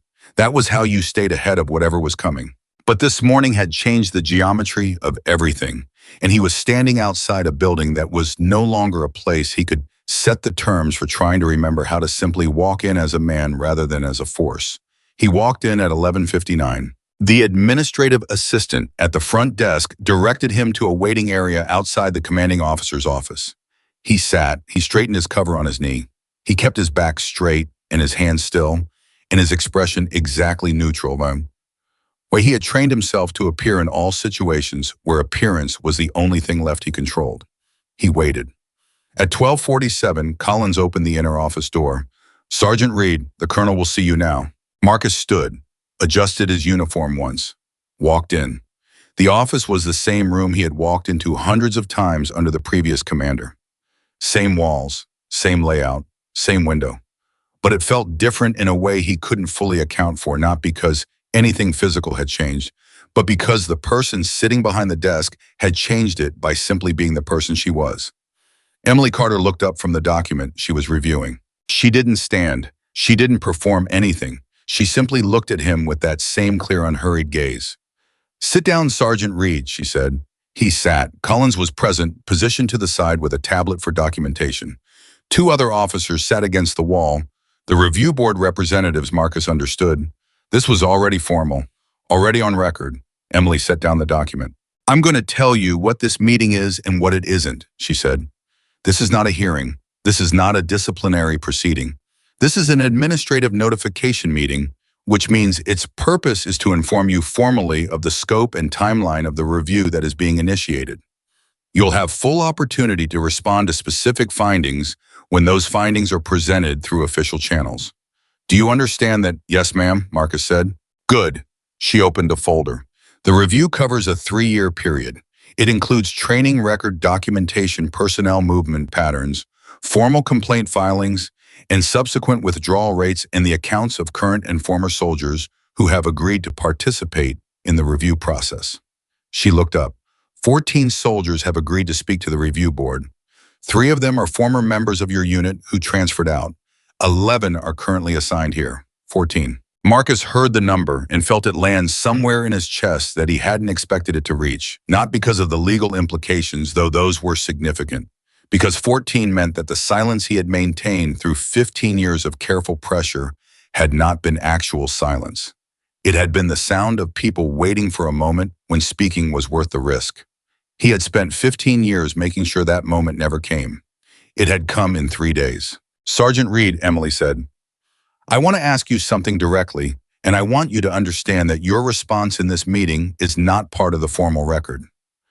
This is a conversation between a commanding officer and a senior NCO." She looked at him steadily. "Do you understand the distinction between fear-based compliance and genuine leadership?" The question sat in the room. Marcus was silent for a moment, not because he didn't have an answer, because he was deciding what to do with the answer he had. "I understand it," he said finally. "Then help me understand something," Emily said. "Because I've read your record. Before Fort Liberty, your evaluations were strong. Your soldiers from previous assignments speak well of you. Several of them, in fact, went on to become effective NCOs themselves. Something changed in the last 3 years. I want to know what you think changed." This was not what Marcus had expected. He had expected procedural language, official processes, the formal architecture of institutional accountability. He had not expected her to ask him something real.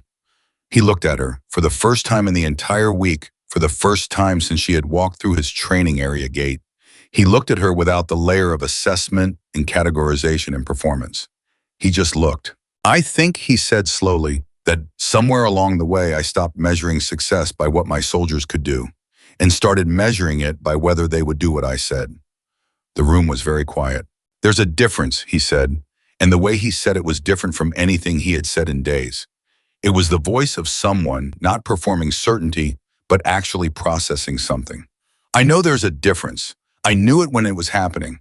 I told myself it didn't matter because the results were the same." He paused. "They weren't the same." Emily held his gaze. "No," she said simply, "they weren't." She closed the folder. "The formal review will proceed according to the timeline you'll receive today in writing. You are not suspended from duty, but you are removed from direct supervisory authority over any personnel while the review is active. Major Collins will provide you with your reassignment for the review period." She paused. Then she said something that Marcus did not expect. "I hope you use this time honestly, Sergeant Reed, not because it affects the outcome of the review, but because the military needs people who can learn from hard moments, and your record before Fort Liberty suggests you might be one of those people." She looked at him directly. "I'm not making you a promise. I'm making an observation." Marcus stood, straightened, looked at her for a moment that had something real in it. "Yes, ma'am," he said. He left. In the hallway, he walked for 30 feet before he stopped.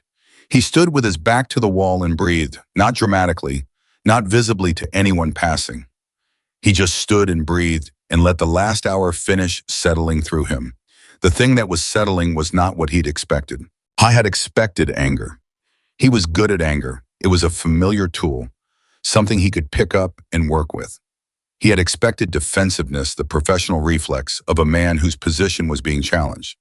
What was actually settling through him was something closer to exhaustion. The specific exhaustion of a person who has been holding something very heavy for a very long time and has finally involuntarily had to put it down. He walked toward his temporary duty assignment. He did not look at any of the soldiers who passed him in the corridor, but 2 of them looked at him, and the look was not the one he was used to. Torres was in Emily's office at 1400, seated across from a 3-person review board that had been assembled with unusual speed, a function of Emily having pre-positioned the board members before the ceremony, understanding that the review needed to begin the same day the command transferred. Delay in her experience was the thing that allowed people to decide silence was still the safer choice. Torres was not alone. Beside her sat a JAG officer, a military attorney who had been made available to her for the review process. The JAG officer was a woman named Captain Reyes, who had a reputation for being precise and unintimidated, which were the qualities Torres had asked for specifically when Collins had told her she was entitled to representation. Torres told her story again. She had told it to Emily 2 days earlier in that private meeting, and that telling had been about something more personal, about being heard. This telling was different. This was structured. This went into official record. This had a formality to it that made it both more difficult and, in a strange way, more important. Because the difficulty was the point. The official record was the thing that couldn't be withdrawn, couldn't be quietly filed, and then quietly lost. It would exist, permanently. She spoke for 41 minutes. The board asked 17 clarifying questions. Torres answered each one without flinching. At one point, one of the board members, a colonel named Patterson, who had the manner of a man who had sat on many review boards and had learned to keep his reactions professional, asked her to describe the specific circumstances of the complaint withdrawal 14 months ago. Torres looked at him steadily.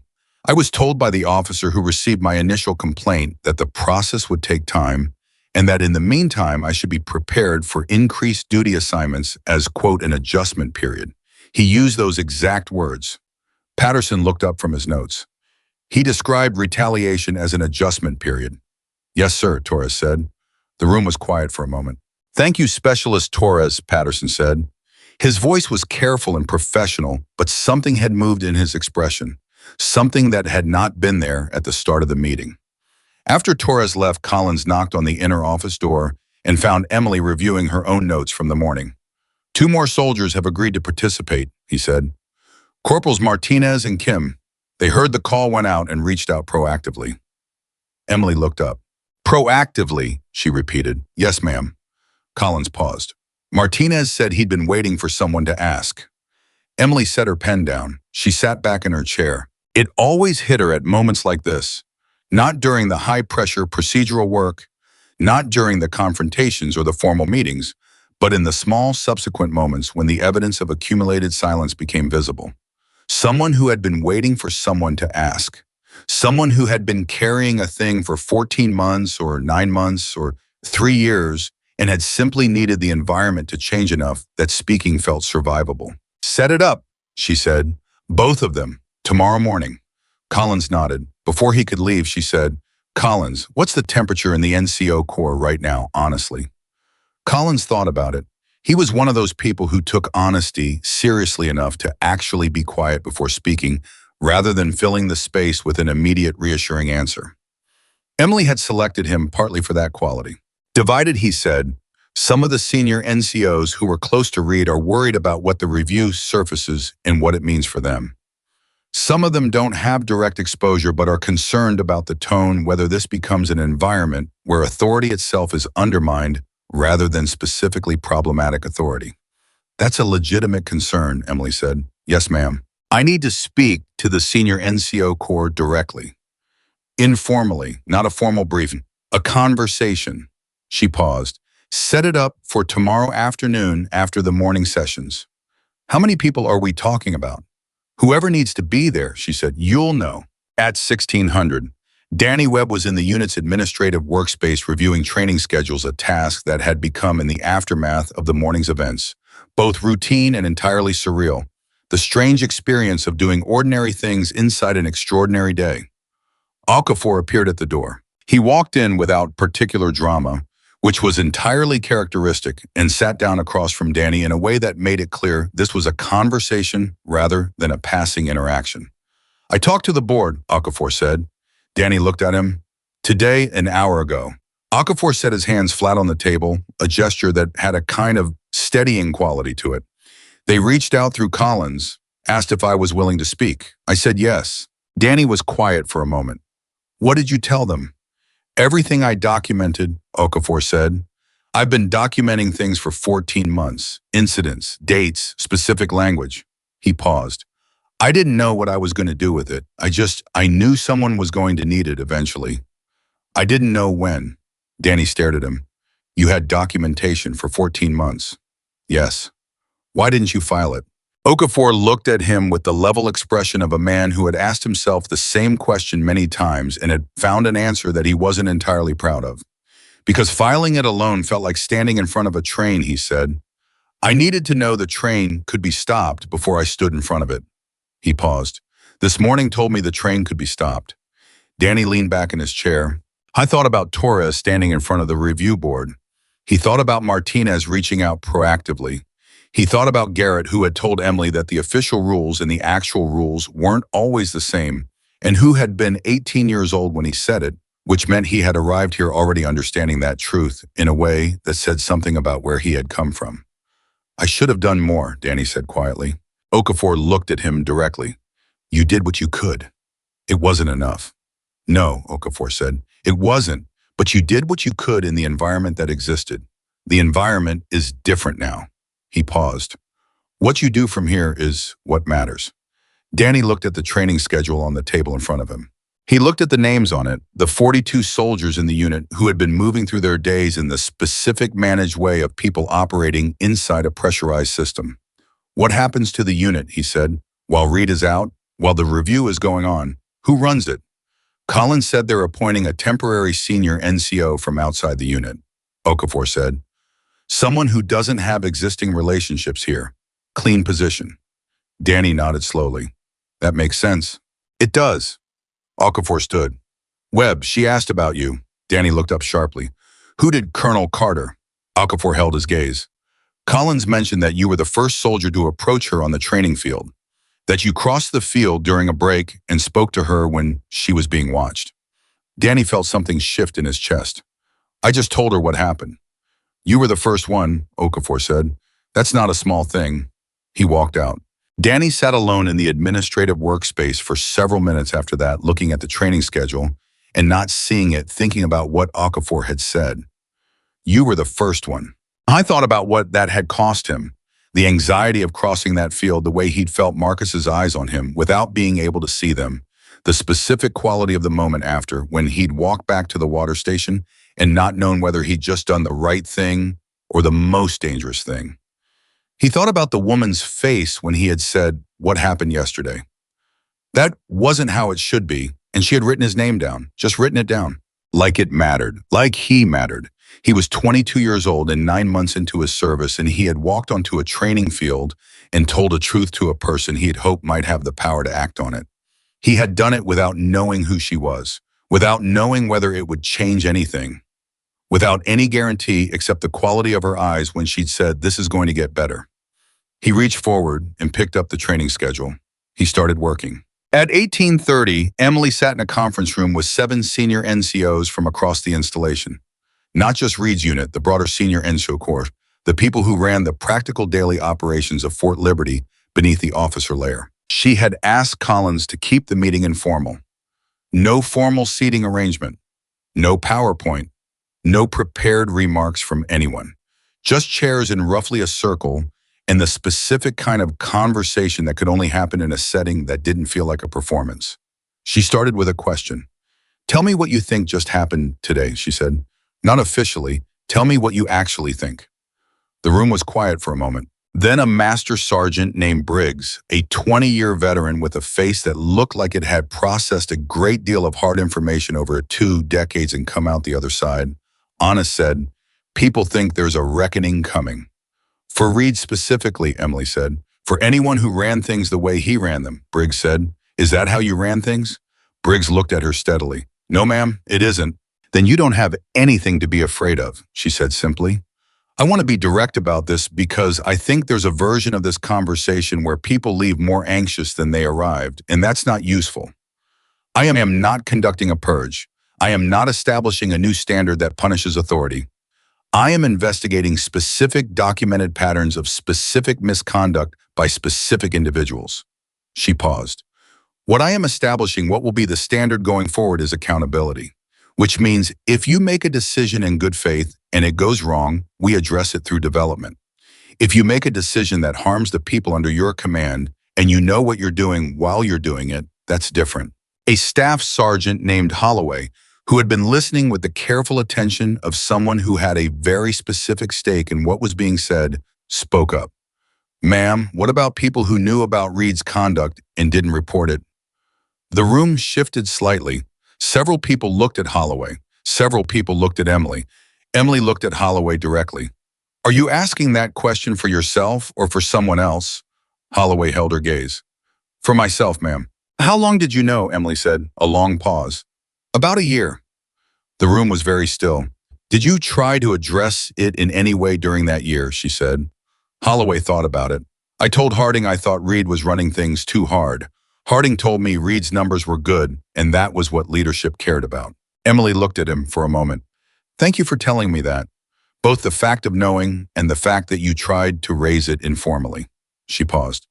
You're going to need to put that on the record, formally. Can you do that? Holloway exhaled slowly. Yes, ma'am. Okay. She looked around the room. Anyone else in this room who has information relevant to the review? I want you to talk to Collins before you leave tonight, not because you'll be in trouble for coming forward, because the review needs to be complete, and complete reviews produce outcomes that hold. She looked at each face in the room. I need this installation to function. I need the NCO Corps to be effective and trusted in leading. I cannot do that without you, any of you. So this isn't about cleaning house. It's about making sure the foundation is what it needs to be. She paused. Questions, Briggs said. Reed, what's his status long term? The review will determine that, Emily said. I'm not going to predetermine an outcome. I will tell you that the finding will be accurate and the consequence will be proportionate.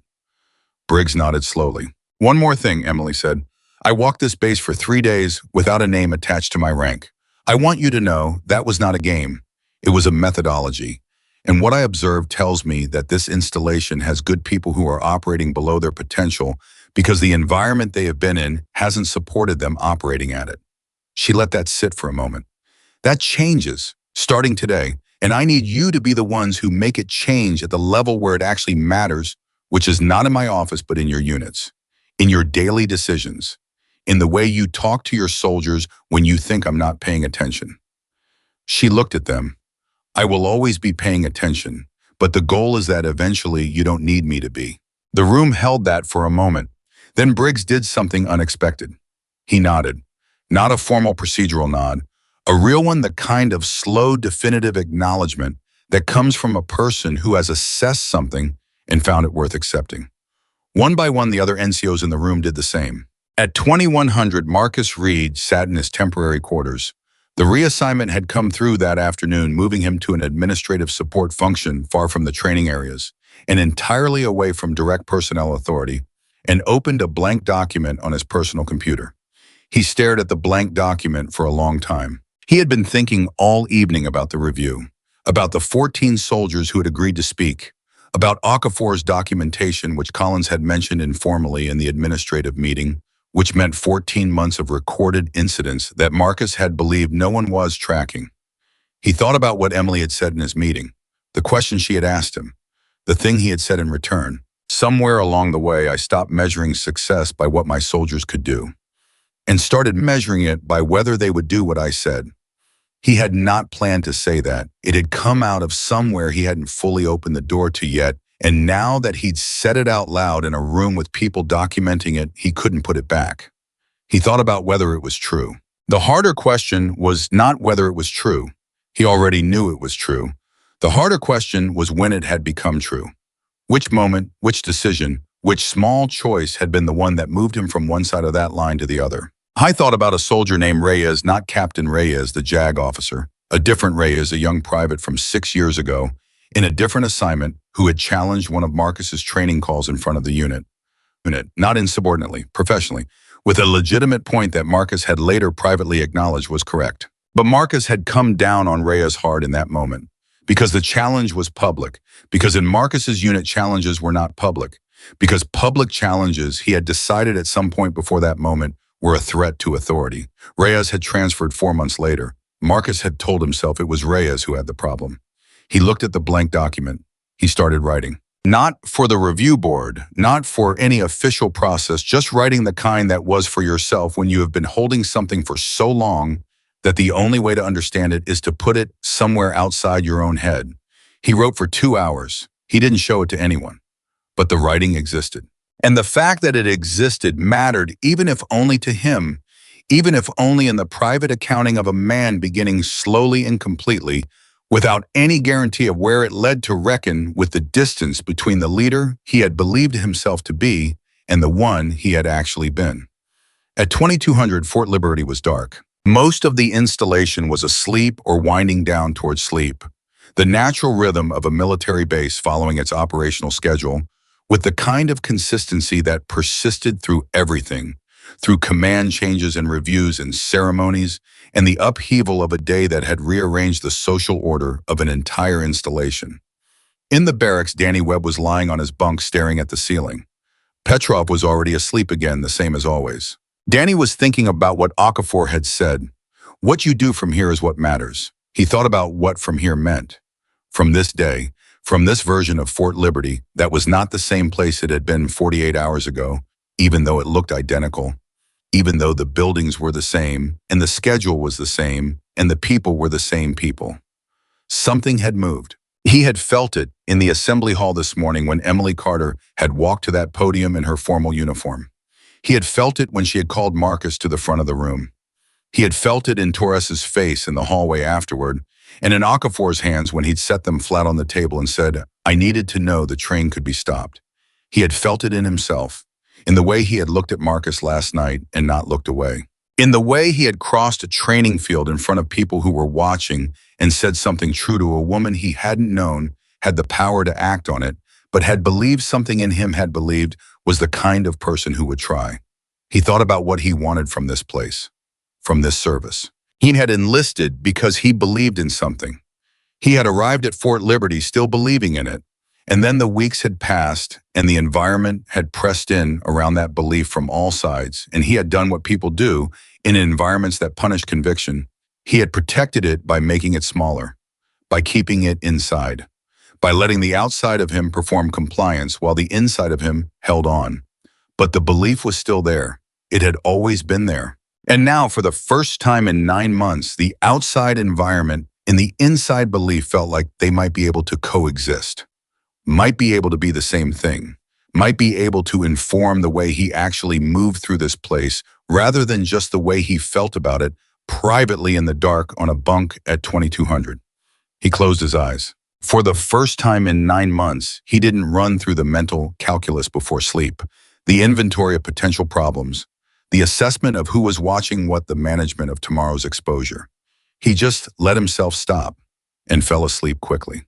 In her office, Emily turned off her desk lamp at 22:30. She had been there for 18 hours.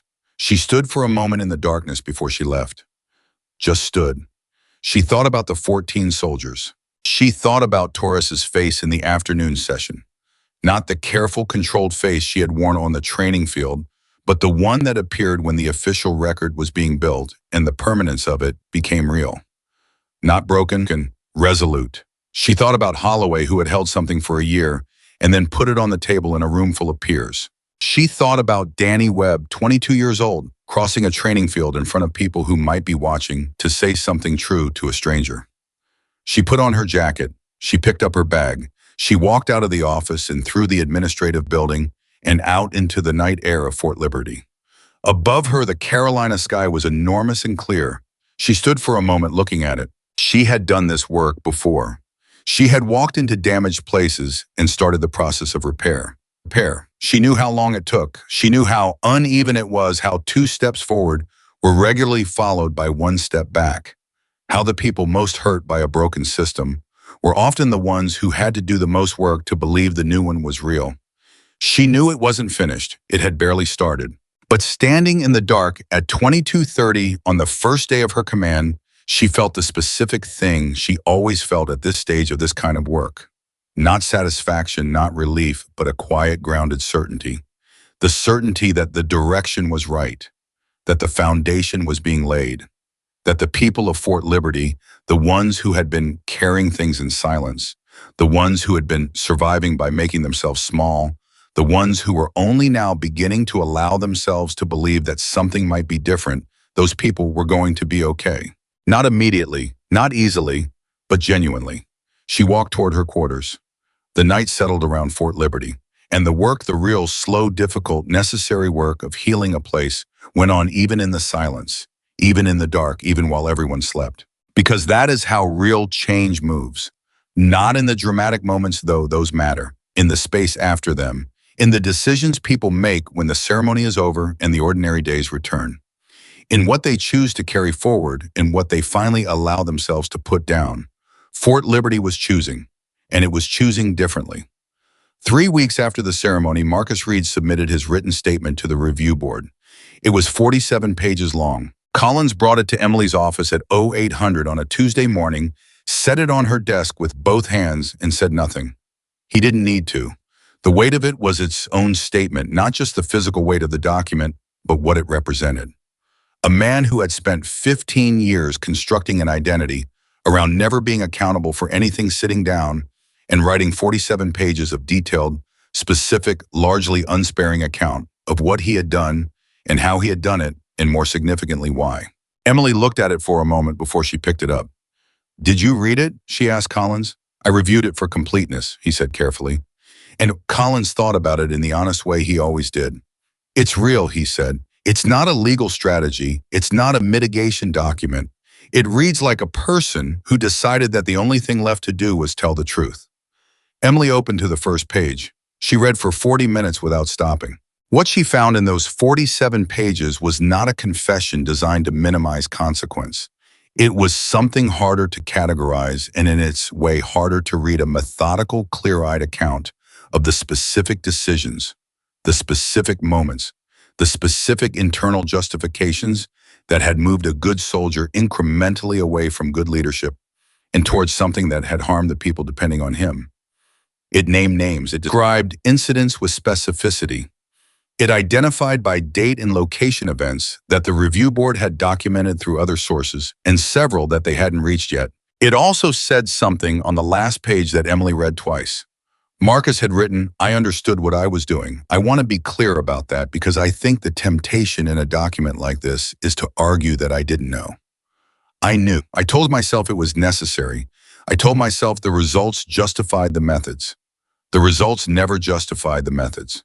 The methods were the problem, and I am responsible for them in full." She set the document down. She sat for a moment. Then she picked up her pen and wrote a single note on her legal pad: "Review complete. Board convened this week." The board convened on Thursday. The findings took 4 days to compile and were presented to Emily at 0900 on the following Monday morning, exactly 4 weeks and 2 days after she had first walked through the gate of Marcus Reed's training area in a plain field jacket with a notebook. The findings were thorough, documented misconduct across a 38-month period, specific incidents with specific victims with specific dates, a pattern of retaliation against soldiers who attempted to access official complaint processes, manipulation of training records to protect the unit's performance metrics at the expense of accurate individual assessment, and one finding that had not been in Emily's preliminary reports: a documented incident from 22 months ago in which Marcus had directly intervened to prevent a junior officer from submitting a formal review of the unit's complaint withdrawal rate to the installation's inspector general. That last finding changed the nature of the case in ways that went beyond administrative consequence. Emily read it once. Then she called the base's legal officer. The conversation lasted 19 minutes. When she hung up, she called Collins. "Get me Reed," she said, "not for a meeting. He needs to know about the IG finding before it becomes a formal referral. That conversation needs to happen today." Collins was quiet for a moment. "You're giving him advance notice." "I'm giving him the opportunity to respond before the referral goes up the chain," Emily said, "which is what the process requires, and which is what I would do for anyone in this position, regardless of what they have done." She paused. "Get him in here at 1400. Marcus arrived at 1358.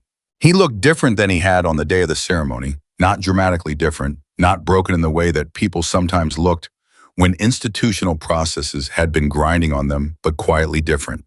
Something in the set of his face had shifted over the past 4 weeks. The constructed certainty was gone. What had replaced it was harder to name. Not defeat, not humility exactly. Something that was working toward honesty with itself and hadn't finished the journey yet, but was clearly on it. He sat down. Emily told him about the IG finding. She told him directly without preamble, the way she delivered all difficult information, because softening it would have been a performance of compassion rather than actual compassion. And Marcus Reed had experienced enough performances. He listened. He did not interrupt. When she finished, he was quiet for a long moment. Then he said, "I know which incident that is." "Tell me," Emily said. He did, completely, without being asked twice or redirected or prompted with specific questions. He told her the full account of the night 22 months ago when Lieutenant Carver had come to him with the draft IG referral, and what Marcus had said to Carver, and what Carver had done afterward, and what Marcus had done to ensure the referral stayed quiet. Emily wrote it down. When he finished, she set her pen down. "This changes the disposition of the review," she said. "I know," he said. "The IG referral will now go through formally. That's not my decision. It's what the finding requires. The consequence attached to it is outside my authority to determine." "I know," he said again. Emily looked at him. "Why did you write the 47 pages?" The question was direct the way all her questions were direct, and it landed in the room with the specific weight of something that mattered more than procedure. Marcus held her gaze. "Because I read what you said at the ceremony," he said, "about fear versus respect. About the difference between people who perform correctly when someone is watching and people who do it when no one is." He paused. "I spent 3 years demanding the first thing. I wanted to demonstrate that I was capable of the second. For the board," Emily said. "For myself," he said. "The board was going to find what it found regardless. The 47 pages weren't for the board." Emily held that for a moment. Then she said something she hadn't planned to say, something that came from the part of her that had been leading people for 22 years and had developed somewhere in those years a specific and hard-won understanding of what it looked like when a person genuinely crossed from one version of themselves to another. "You were a good soldier before this," she said. "The record shows that. The accounts from your previous assignments show that. What happened here was a failure, a serious one. It caused real harm to real people, and the consequences are appropriate." She paused. "But the failure doesn't erase what was there before it. And what you do after this, whatever this turns into procedurally, that's up to you." Marcus looked at her. He looked at her for a long time. "Ma'am," he said, "why are you telling me that?" "Because it's true," she said simply. "And because I think you needed to hear something true that wasn't a charge or a finding or a formal determination." She picked up her pen. "That's all, Sergeant Reed." He stood, straightened, started toward the door. "Reed," he stopped. "The people you harmed are going to be okay," she said. "I want you to know that." He stood with his back to her for 1 second. Then he walked out.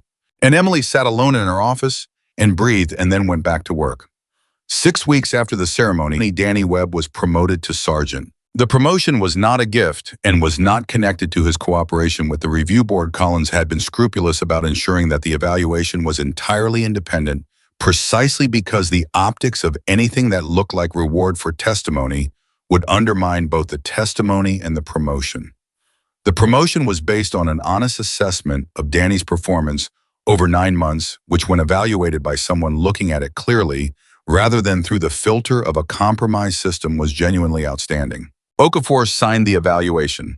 He had been appointed the unit's acting senior NCO during the review period, a decision Emily had made on the basis of his documentation habit and his demonstrated ability to hold information responsibly over a long period under significant pressure.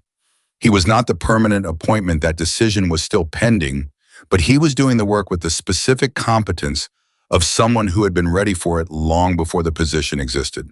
When the promotion paperwork came through, Okafor called Danny into the unit workspace and put the document on the table. Danny looked at it. He looked at it for a long time. "You earned it," Okafor said. "I know," Danny said. And then after a moment, "That's new, being able to say that and mean it." Okafor looked at him. "What changed?" Danny thought about it. "I used to earn things and then wait to find out if they were going to be taken away for the wrong reasons. Now I earn things and..." He stopped. "Tried again. Now the earning means something, because the environment around it means something." Okafor was quiet for a moment. Then he said, "That's what she's building, in case you were wondering." "I know what she's building," Danny said. "I've been watching." He picked up the promotion document. He held it carefully, like something that was real.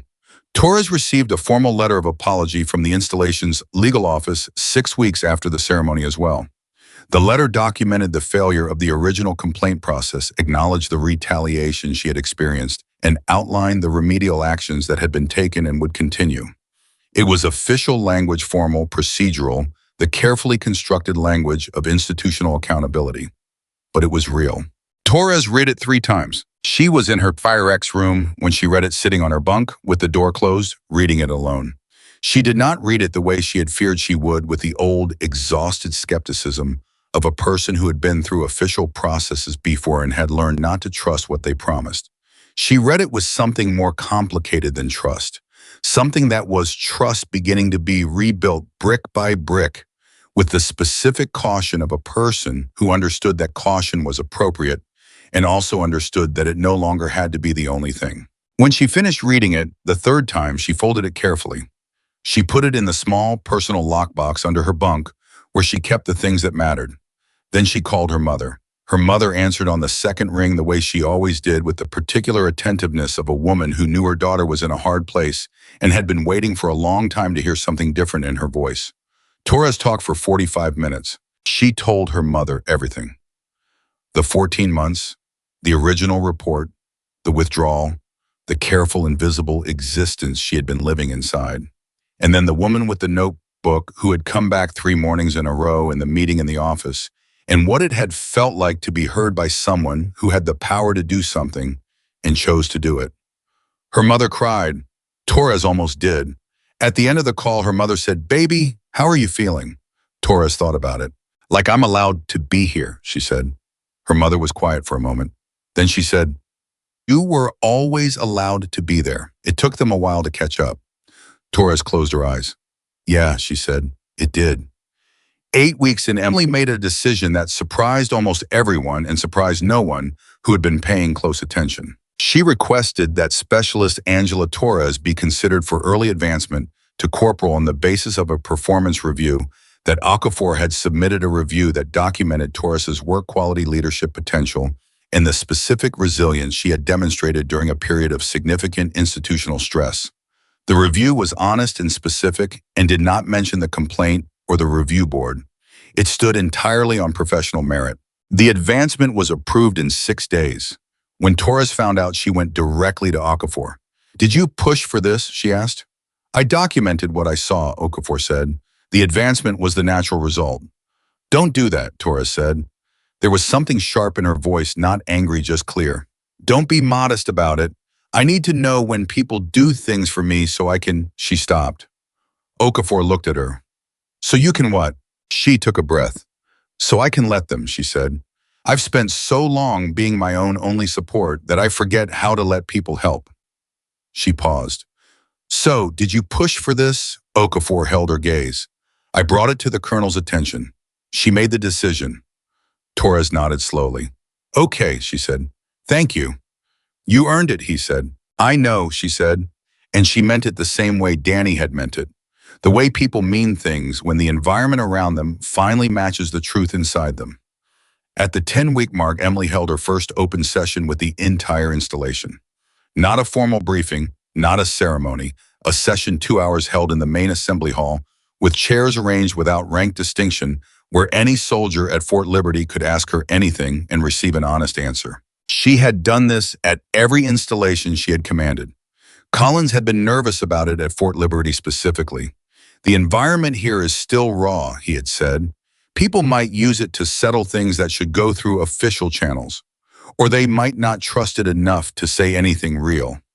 "Both of those are possible," Emily had agreed. "Do it anyway." The hall was full, 400 soldiers. The first 20 minutes were careful. Expected questions about training schedules, operational changes, the ongoing review. Questions that were real but safe, the questions people ask when they're testing whether the environment is actually what it appears to be before they risk something more genuine. Emily answered each one completely and without deflection. And then a young private in the back of the room raised a hand. Private Garrett, 18 years old, the one who had told her on the training field that the official rules and the actual rules weren't always the same. Emily nodded at him. Garrett stood up. His voice was clear but not entirely steady, the voice of someone doing something brave and knowing it was brave and deciding to do it anyway. "Colonel Carter," he said, "I want to know, what do we do when it starts to go wrong again? Not this, not what just happened, but in the future at any point. When we see something that isn't right and we're not sure if the system will hold. The room was completely quiet. Emily looked at him. She thought about what to say. Not the official answer. The official answer was simple, a recitation of reporting channels and whistleblower protections in the IG process. That answer was true and she would make sure he had it, but that wasn't what he was asking. He was asking something older and harder. He was asking, how do we hold on to what we know is right when everything around us is pushing us toward what's easy? You remember this room, Emily said. You remember that you were here on a day when 400 people decided that speaking was worth the risk. And you remember that the system held, not perfectly, not immediately, but it held. She paused. You remember Private Garrett, who stood up in the back of a full room and asked the question that the room needed someone to ask. She looked at him steadily. And then you do it again. Garrett sat down. He sat down with the posture of someone who had received something real and needed a moment to hold it. 3 rows ahead of him, Danny Webb was looking at the floor. He was thinking about a training field 9 months ago and a woman with a notebook and the specific arithmetic of deciding that something was worth the risk without knowing whether the risk would pay off. He thought about the fact that it had. He thought about what Okafor had said. What you do from here is what matters. He looked up. He looked at the front of the room where Emily Carter was moving to the next question with the same complete attention she brought to everything. No hierarchy of importance in how she listened, no acceleration past the questions that were uncomfortable, just the full, unhurried presence of a person who understood that attention was its own form of leadership. He watched her, and he thought, this is what it looks like. This is the thing that was supposed to be here all along. The session ran 12 minutes over its scheduled time. Emily did not cut it short. 12 weeks after the ceremony, the formal review concluded. The findings were submitted to the appropriate command level. Marcus Reed received a formal reduction in grade and a letter of reprimand that would remain in his permanent record. The IG referral for the incident involving Lieutenant Carver resulted in a separate finding that was processed at the higher command level. Several subordinates who had participated in specific incidents of retaliation received formal counseling and notation in their records. Lieutenant Carver, who had tried to submit the IG referral 22 months ago and had been pressured to abandon it, received a formal letter of commendation for the attempt. He was currently serving at another installation. When he received the letter, he called Collins to verify it was real. Collins confirmed that it was. Carver was quiet on the phone for a long moment. I thought I'd done the wrong thing, he said finally. Walking away from the referral, I've been thinking about it for almost 2 years. You were pressured out of a correct decision, Collins said. The record reflects that accurately now. Does the colonel know? Carver stopped. Started again. Does she know that I've been, that it's been? She knows, Collins said. A pause. Tell her thank you, Carver said. Collins wrote it down. He told her that afternoon. Emily sat with it for a moment. Then she said, write back to Carver. Tell him the system should have worked the first time. He shouldn't have needed to wait 2 years for the record to be correct. She paused. And tell him we're glad he's still in. At 14 weeks, Danny Webb stood in front of his first leadership assignment. 8 soldiers, a small team within the restructured unit, which had been reorganized in the aftermath of the review to create cleaner accountability structures and clearer lines between authority and accountability. He was their sergeant. Their first sergeant under the new configuration. He stood in front of them on a Tuesday morning. He had been thinking about what to say since the night before. He had run through several versions, the authoritative version, the approachable version, the somewhere in between version, that tried to split the difference and ended up being neither. Then he had thrown all of them out, and he had decided to just say what was true. I'm Sergeant Webb, he said. I've been at Fort Liberty for almost a year. Some of you have been here longer. Some of you arrived recently. None of that is what matters most right now. He looked at each of them in turn, slowly, the way Emily had looked at the formation on the day of the ceremony, not assessing, just present. What matters most is this: in this unit, the official rules and the actual rules are the same rules. If something is wrong, you tell me. If you can't tell me, you go to the next level. You will not be punished for using the correct channels correctly. Not on my watch, not ever. He paused. I'm telling you this not because I think I'm better than the system that was here before. I'm telling you because I've seen what happens when leadership says one thing and means another. I've lived inside it, and it costs people I respect a great deal. He paused again. We're not going back to that. The 8 soldiers in front of him were very still. One of them, Private Garrett, who had been assigned to this team, specifically a decision that Okafor had made with a quiet intentionality that he hadn't needed to explain, looked at Danny with an expression that was working through several things quickly. Then Garrett said, "Sergeant Webb, will this stick after Colonel Carter moves on? If she gets reassigned, does it stay?" The room held its breath. Danny looked at Garrett. "I thought about the question. It was the right question. It was the question of someone who had learned that environments changed with leadership and who wasn't yet sure whether the change he was living in was structural or personal, whether it was something that would hold because it had been built into the foundation or something that existed only as long as Emily Carter was standing in this particular building. That depends on us," Danny said. "It always depended on us. What she did was change the conditions so that doing the right thing became survivable again. What we do with that is our choice every day." He looked at Garrett directly. "And I can tell you what I'm choosing, because you asked." Garrett held his gaze. Then he nodded. One nod, small and real. Danny nodded back, and the 8 soldiers in front of him settled into the first day of what a unit was supposed to be. 6 months after the ceremony, Emily received a visitor. He arrived at 0900 on a Thursday, escorted to her office by Collins, who knocked and opened the door without announcing who it was. Marcus Reed walked in. I was not in uniform. He was in civilian clothes, the clothes of a man who had completed his terminal leave and was no longer an active member of the military. He was thinner than he had been. The 15 years of constructed authority that had lived in his posture was gone, replaced by something quieter.